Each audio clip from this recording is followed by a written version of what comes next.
Chapter 19. Josh and Rachel, their faces concealed, cautiously hurried through the streets. They carefully avoided militia patrols and CCTV cameras, their movements deliberate and stealthy. Reaching the entrance of an ancient sewage tunnel near the temple, Josh and Rachel finally reunited with Manfred. They made their way in after hugs and warm, quiet greetings. As they navigated through the dark tunnels, their flashlights were the only source of light. "The comms and network are down. You two go in, and I'll stand guard." Manfred's eyes were steady, his voice firm. "It was the right call to separate. They were on to us.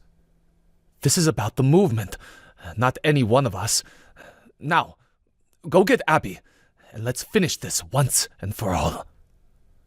Josh and Rachel switched to night vision goggles and continued their way through. Outside, a convoy of vehicles arrived, pulling up to the metal fence surrounding the temple.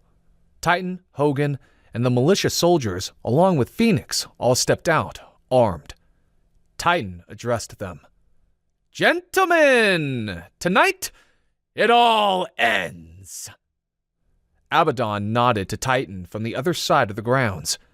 Titan acknowledged him and turned to Hogan. "Get her. We need the bait. And bring Tapper. He needs to broadcast this." Inside Abigail's cell at the correction facility, the same fat guard Phoenix had spoken with the previous night strapped an exhausted Abigail down. The package Phoenix left was ripped open, with the guard munching on the goodies and enjoying the sweets. "He's a keeper," the guard said to Abigail with a mouthful of her food. He then turned to face Jekyll, a thin, evil-looking man in a lab coat, preparing his equipment. The guard continued. "We tried all night. She just couldn't talk. Maybe you'll have better luck." He dropped a handful of Abigail's sweets on Jekyll's torture table as he exited. Jekyll connected the electrical probes to her and pressed button 1. The lights in the cell flickered ominously, crackling with energy as her body convulsed violently. The straps were the only thing keeping her from levitating off the table. She passed out, the probes still smoking.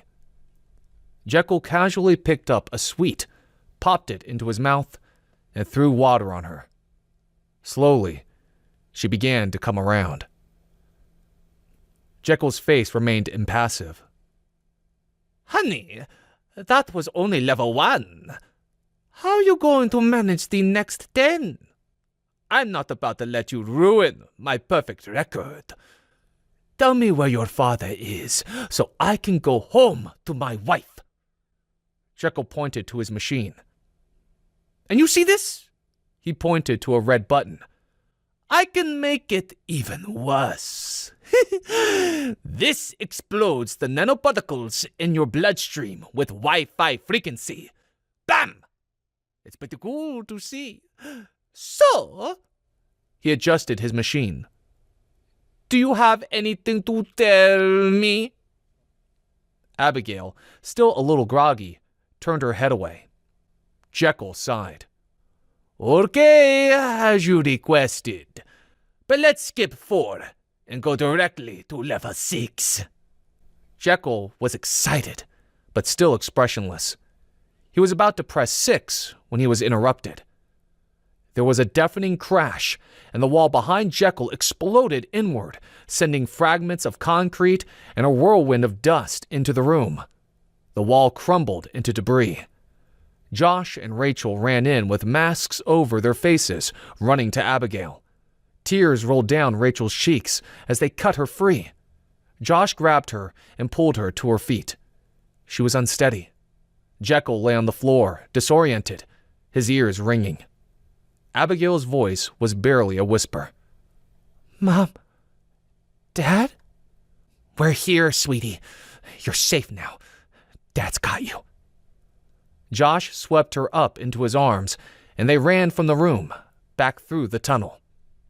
Outside the correction facility, Hogan, Phoenix, and his team were making their way down the steps. Hogan's watch beeped urgently, and he reacted immediately. Phoenix, with me, he barked. They headed inside with the militia. Hogan and Phoenix stormed into Abigail's cell, interrupting Jekyll's frantic attempts to salvage his machine. Phoenix looked around in horror at the broken torture straps and scattered probes littering the floor, a stark contrast to Abigail's room the night before. Without a word, he unsheathed his knife, rushed forward, and pushed the blade into Jekyll's stomach, grabbing him by the shoulder so he could use force to get it in as far as he could before yanking back out. Jekyll gasped in pain, his wide eyes staring at Phoenix, who was snarling at him. A guard rushed in, holding Abigail's half-eaten chocolate bar. Phoenix turned his head, his eyes dropping to the chocolate the guard tried to put quickly behind his back. Outraged by the deceptions he was encountering, Phoenix yanked his gun from the holster at his side and fired a shot that hit the arm holding the chocolate, then another into the guard's right kneecap, sending him crashing and screaming in pain to the ground. Phoenix put one more into his skull with a cold stare, finishing him off. Spinning around, Phoenix got in Hogan's face.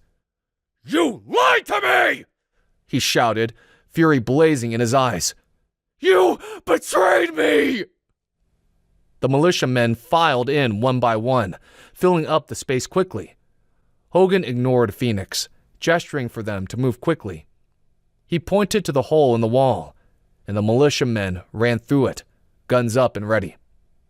Hogan went to the machine to see what could be salvaged when Phoenix fired, destroying the machine. Hogan turned, his expression unreadable.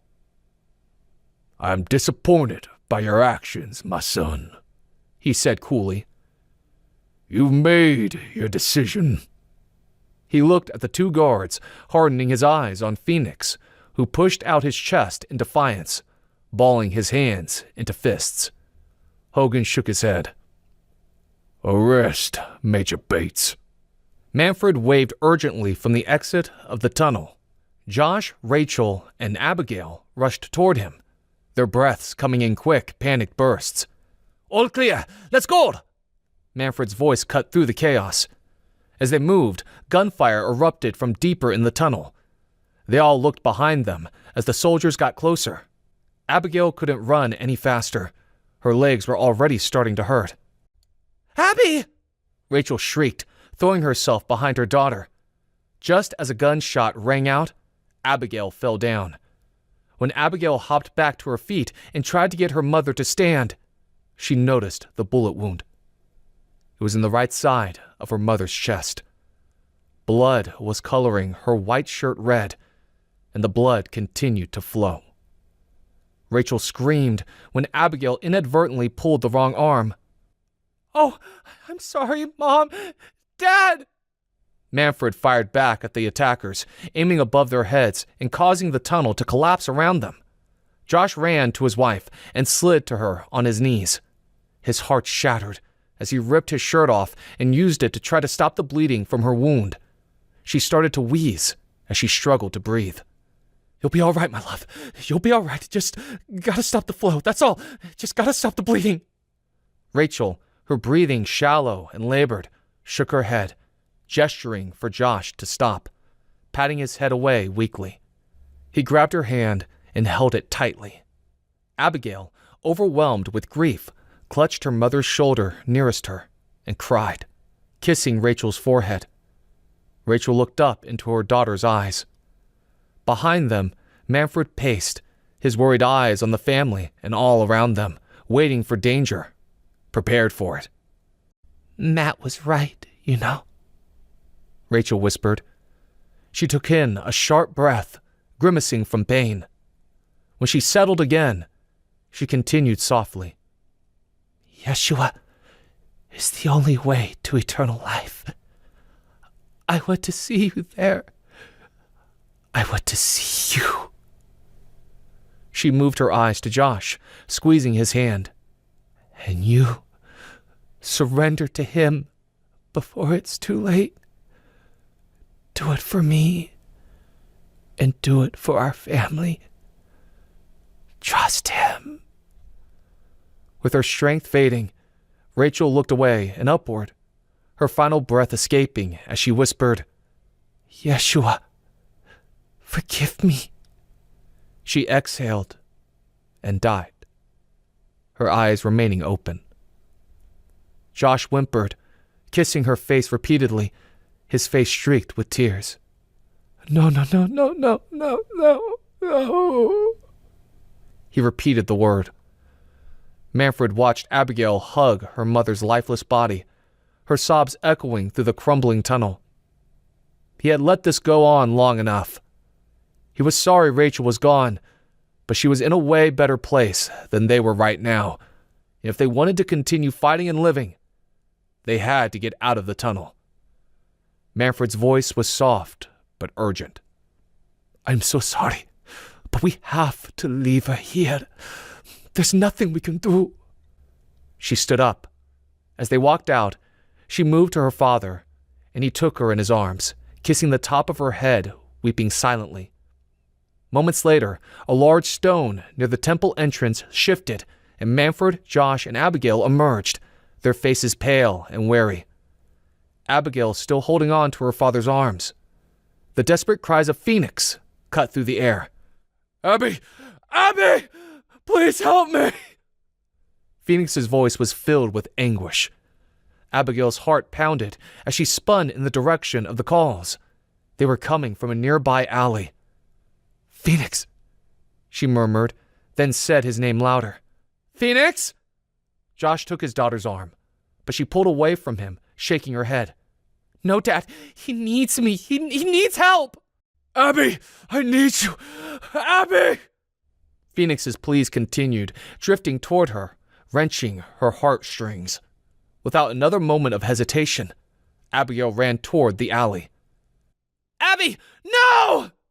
Josh shouted, going after her, but held back by Manfred, who shook his head vehemently.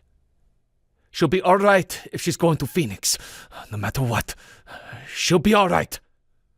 Josh had his doubts about that, but what other choice did he have? He knew Manfred was right. Abby! Abby! Phoenix's voice called out. Abigail ran down the alley, her eyes scanning for the man. Abby, where are you? I'm right here. I'm right here. His voice was getting closer. She was sure he was right around here. He was close. Very close. Just then, Abigail rounded the corner and found herself face to face with the militia and Hogan. Hogan held an AI voice changer to his mouth, his tone mockingly sweet as he said, Oh, here you are, honey. I have found you. My perfect sacrifice. Phoenix's voice came from his mouth. He lowered the voice changer, a huge grin on his face. She could see how delighted he was with himself. She scoffed and spat at him. Abigail struggled fiercely against the grip of the militia soldier who had snuck behind her and seized her. Let me go! Let me go! She tried kicking back with her feet, but another soldier came over and both men lifted her up, so she wasn't even on her feet anymore. She tried to squirm, but they were much too strong for her.